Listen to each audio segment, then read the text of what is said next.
नमस्ते, मी वंदना. पुन्हा एकदा माझ्या चॅनलमध्ये तुमचं सगळ्यांचं स्वागत. तर मी तुम्हाला मटका गळ्यामध्ये डिझाईन कशी बनवायची ते दाखवते. तर व्हिडिओ पूर्ण बघा. व्हिडिओ आवडला तर नक्कीच लाईक करा, शेअर करा आणि सबस्क्राईब करायला अजिबातच विसरू नका. तर अगोदर मी पाठीचा भाग हा पूर्ण जोडून घेतलाय. मी टक्स पण मारलेले आहेत ब्लाऊजला.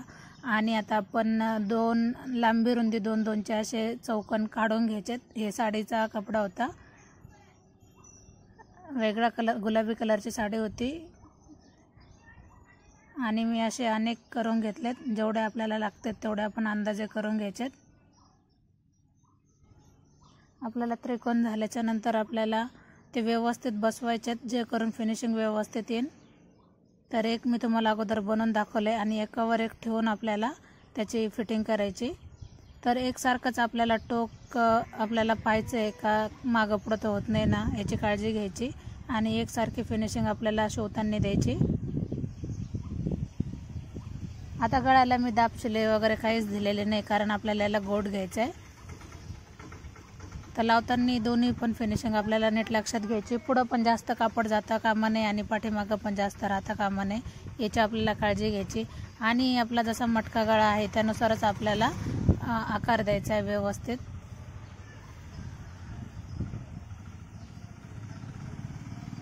तर पूर्ण आपल्याला बसून घ्यायचं आहे.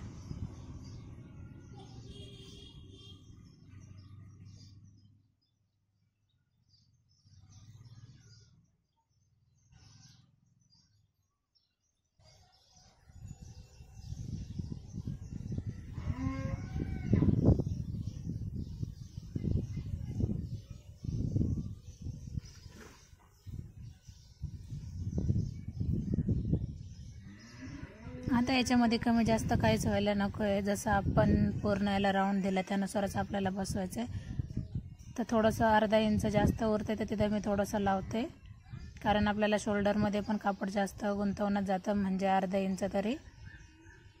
तर बघा, आता आपल्याला क्रॉस कपडा काढून आपल्याला याला गोट बनवायचा आहे. तर मी तुम्हाला व्हिडिओ टाकलेलाच आहे आपण गोट कसा बनवतो. तर जसं आपल्याला जिथं ताणणारा कपडा असतो अशा पद्धतीनेच आपल्याला पट्टी काढायची. 1 इंचाची काढा किंवा 1.25 इंचाची काढा. तुम्हाला किती बारीक बनवायचा गोट त्यानुसारच आपल्याला पट्टी काढायची. तर ताणणारी पट्टी जर असेल तर नक्कीच त्याची फिनिशिंग व्यवस्थित येते, आणि सरळ सरळ जर काढली तर त्याची फिनिशिंग व्यवस्थित येत नाही, हे लक्षात घ्या.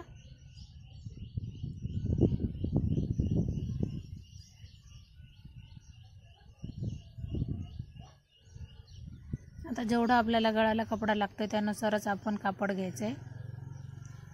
बघा, ज्यावेळेस आपण गोट जोडतो तर आपल्याला वरचा कपडा थोडासा खेचून घ्यायचा आहे, जास्त लूज ठेवायचा नाही. जे करून लूज ठेवल्याच्या नंतर थोडंसं ढिल्ला गोट दिसतो आणि त्याची फिनिशिंग पण व्यवस्थित येत नाही, घडी पडल्यासारखी होती. तर तसं होता कामा नये. नॉर्मल आपल्याला वरच्या साईडने ओढून घ्यायचे आणि आकार पण व्यवस्थित येण्याची आपल्याला काळजी घ्यायची. आता उरलेला कपडा मी टोटल कट करते. आता मुडपले बघा, मी फक्त एकदाच फोल्ड केले.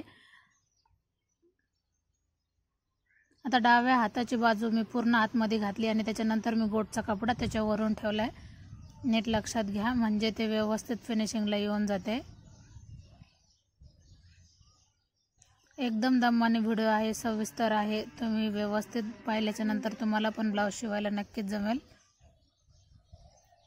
आणि आता आपल्याला गोट आता परफेक्ट असा घ्यायचा आहे. मग आपल्याला किती ब्रॉड घ्यायचा आहे ते आपल्या याच्यावर आहे. तर मी एकदम नॉर्मल एकदम छोटा घेतला आहे आणि ते आकर्षित पण दिसतोय. जास्त ब्रॉड पण चांगला दिसत नाही, याची काळजी घ्या. का जे करून आपण ज्यावेळेस गोट मारतो तर एकसारखाच आला पाहिजे पूर्ण बाजूने, त्यावेळेलाच तो ब्लाऊज छान दिसतो, याची काळजी घ्यायची.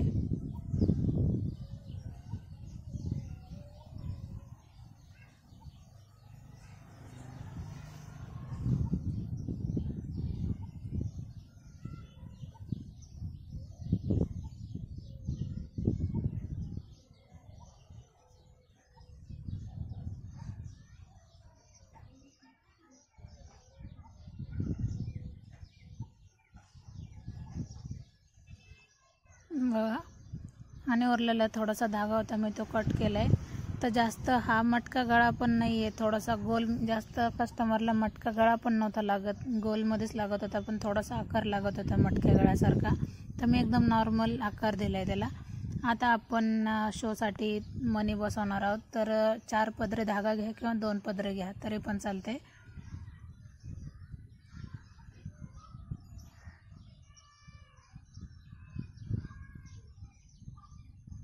तर अशा पद्धतीने मी 2 पदरी धागा घेतलाय.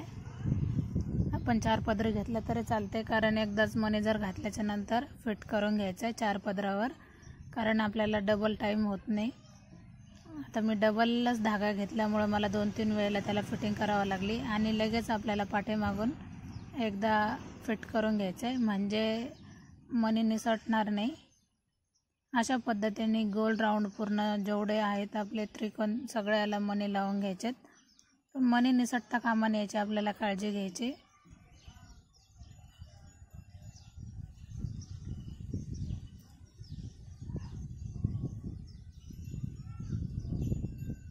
आपल्याला मापात धागा घेतल्याच्या नंतर गुंता होत नाही किंवा ओढताड पण जास्त होत नाही, याची काळजी घ्या. मापातच धागा घ्या, जास्त घेऊ नका. अशा पद्धतीने जवळजवळ ब्लाऊज हा पूर्ण कंप्लीट झाला आहे. अशा पद्धतीने शेवट फिनिशिंग आली. व्हिडिओ आवडला तर नक्कीच लाईक करा, शेअर करा आणि सबस्क्राईब करायला तर अजिबात विसरू नका.